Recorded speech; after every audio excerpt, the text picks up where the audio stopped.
Zeno nja kuyimirira banzikirizibwa buli kintu kikkirizibwa. Okay, sookera ddala mbaaniriza munnaabaliwa mwebale kujja naye nga sinatuuka mu kwebaza buli omu njala kunyumyayo akaboozi katono Obita emboozi. twakula ffenna ne mutabani wange oyo mu lujja lumu mwanyinaze n'abatanzi omwana owokuna olujja lwa kitange azaala alumu. So si byakwesibako awo na mubiri musaayi gwange. Twakula netutuuka we tutuuse ensi netugabana. Ensi bwetugabana nze netwala mu bidongo munnange nemutwala mu bwakinyoozi. Eyo yali musatu wange mu kisenyi eyo kituufu. Kakati munnange oyo bwe nfunamu ku kasente nga munnange talina na byuma bisala oyagala kuwakana mu kisenyi awo nga konvinya awo tulina we tulina akapoloti kaffe akafamira awo. Omukulu ono bwe twafunira akasenge ng'abeera mu kisenyi wakati awo ng'era wasalira ki biri. era wenzija okumanya mashini emu gye mmanya esala enviiri erinnya lyayo supatepa gye yammanjanga nga kojja kulira supatepa ngenda kukola sente mu kisenyi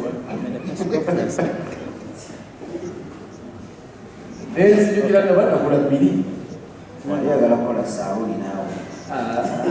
kisenyi kakati nengula supatepa nenzimuwa mutabani akole ki akole kuba twesuubiza nti ffenna tuyiye twajja ku kibuga kuyiya sente. Olunaku ne lukya abaana ne bamusumagiza abayebase supatepa ne bazimba n'afuluma nga naye mumanyi mu kisenyi eggaali ezibeerayo abaana abakubi b'emmumbi abalina ebiso abalina biki n'afuluma agobe emisinde ababbye ki supatepa nga mu bintu bibiri atya bw'anaŋŋamba nti nno supatepa bazikoze ki ate naye ng'alaba obulamu babukoze ki. Bwe yanyumiza emboozi eyo nze ebirowoozo byange byagenda balala ye mukulowooza nti kuba nanyiiga nalowooza ne ŋŋamba omwana wa mwannyinaze mu kisenyi yafulumya ekiro n'agoba abavubuka abalina bye bayidde ne banywedde obaolyawo ebyali bakambwe ekiteetaagisa bwe bamufumita ekiso. Kale nange wadde embeera yali tennaba kuba nnungi naye ate munayi nali musingako ne mugamba akola ki olemeddeyo tovaayo vaayo. Bw'avaayo najja nga tuli mu Eagles production teyatandika na kuyimba. Musajja oyo yali musituzi wa byuma ng'asitula byuma. Nyumya emboozi eno lwa nsonga waliwo abajja ye n'alowooza nti bakuba bukubika gye n'okola ki n'oyitawo. Abalina emikisa bakikola wabula buli omu tusaba na mukisa ogwo n'ajja n'atandika omusituzi waki. Era nzijukira lumu ennamuŋŋoona awo baaliwo olutalo abawagizi baalwana. Mu kulwana nga ffe twekwese wansi w'entebe tukola bwe tuti musajja wattu n'alwana asitula ebyuma se ku mmotoka ebyuma bya kojja. Kakati omusirikale w'oku kifo namuŋŋoona yalowooza nti ono mubbi waki wabizingalo bakubaluna bakuba omusajja bambi nga talina musaati kaweddeyo akaboozi musajja naye awo wonna nga Katonda ali mu kumukola ki kumuteekateeka. Bwe yava mu kusitula ebyuma n'atandika okwogera ku drive nga bano bwebula temusubwa leero gundi agenda kujja gundi yamusuba amayimbi sakisemabula kibiki mulimu gwesikoze teguliyo era okuyiga okuyimba ayigira ku drive ezo teyakolanga naye ng'ayagala n'ennyimba z'abakazi ng'ayimanya ennyimba z'abayimbi n'amatovaako bakusaasira banjabo nga z'abayimba nimbye awo omuntu waffe ayiga okukola ki okuyimba ayiga okuyimba Haruna Mubiru Mukama n'ayamba n'ayigamu okuyimba najja neyegattakawo ku Diamonds Production nga tumaze okuvaayo naye n'amala n'akomawo kati ng'ennyimba z'awandiika yalina ennyimba ze yali ayimba nga tezinkolera bulungi ng'ayimba ebintu nga tebigatta eddoboozi owulira omusajja alifunye naye ng'ebigambo tebikola ki oluyimba lweneerabidde lwe nali saagala oba baali luyimba kyo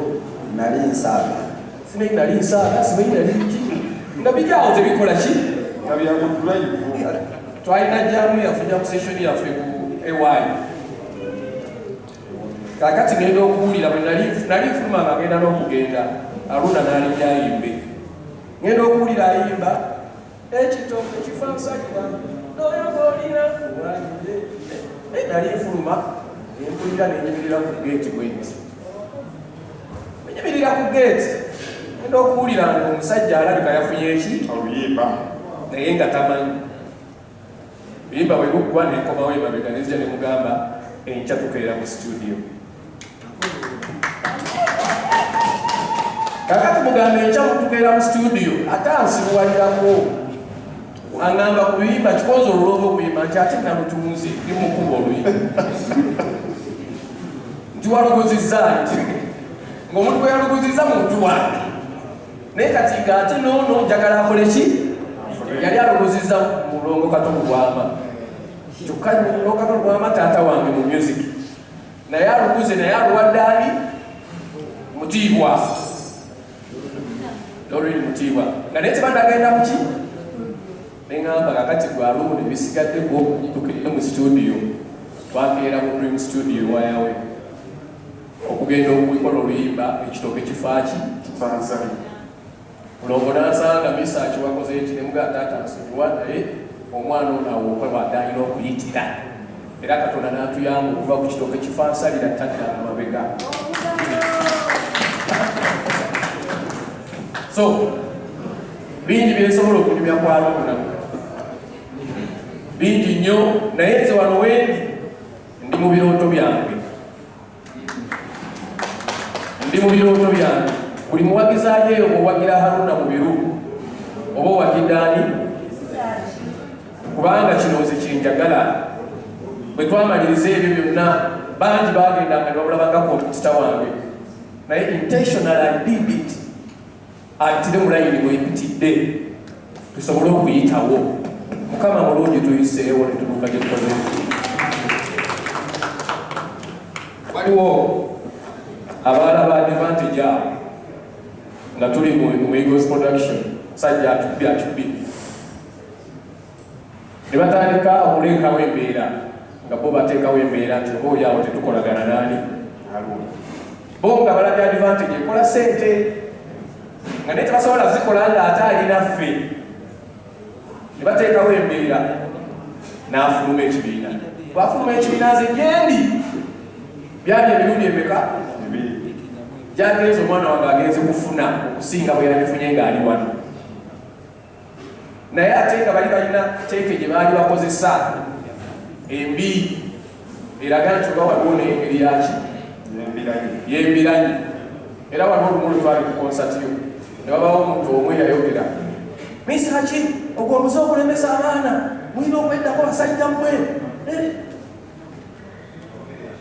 ne mutunuulira naye olwokuba twakuzibwa nali ngenda muddamu ekigambo naye nze mutima gwange nali musanyufu kubanga Haruna Kolo yali afunye eki sente n'abantu tutudde wala era bulijjo kimugamba nti Haruna ffe bagagga beewaffe teweesiruwaza ffe bagagga beekaffe tulina okukyusa famire si bwe kiri era nkiddamu nekigamba kati bajjajjaabo baafa bonna bakiffe bagagga bawa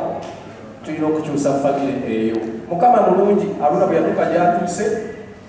obwongo tebamukyusa wadde byonna byaliwo yamanya nti Misaaki Mutaaya Mayinja be bamaama be bataata era tuli mu butambuzi bulungi nnyo era kyobola mu kitambula buki nsaba Mukama ekirooto kyange kyongera okutuukirira nga 9 ku Serena. Njagala mujje musinge n'abajja ku konsati yange. Kimanyi mujja kujja abawagizi bange era abawagizi ba Haruna Mubiru. Mujje konsati eyo esobola okuba successful. Abandyagadde ereme mutuyambe byakalire ku mutima. Bwete era bwe njagala okubasaba mujje ku konsati ya mwana wange Golinga 6 December naye nja kubeera ku Serena. Nga bwesaba ku Africana, okay. Nga bwesaba Ketti sebo mwami Ketti manyi wo ne mulowoozeeko manyi asobola okuba ku kyakolese.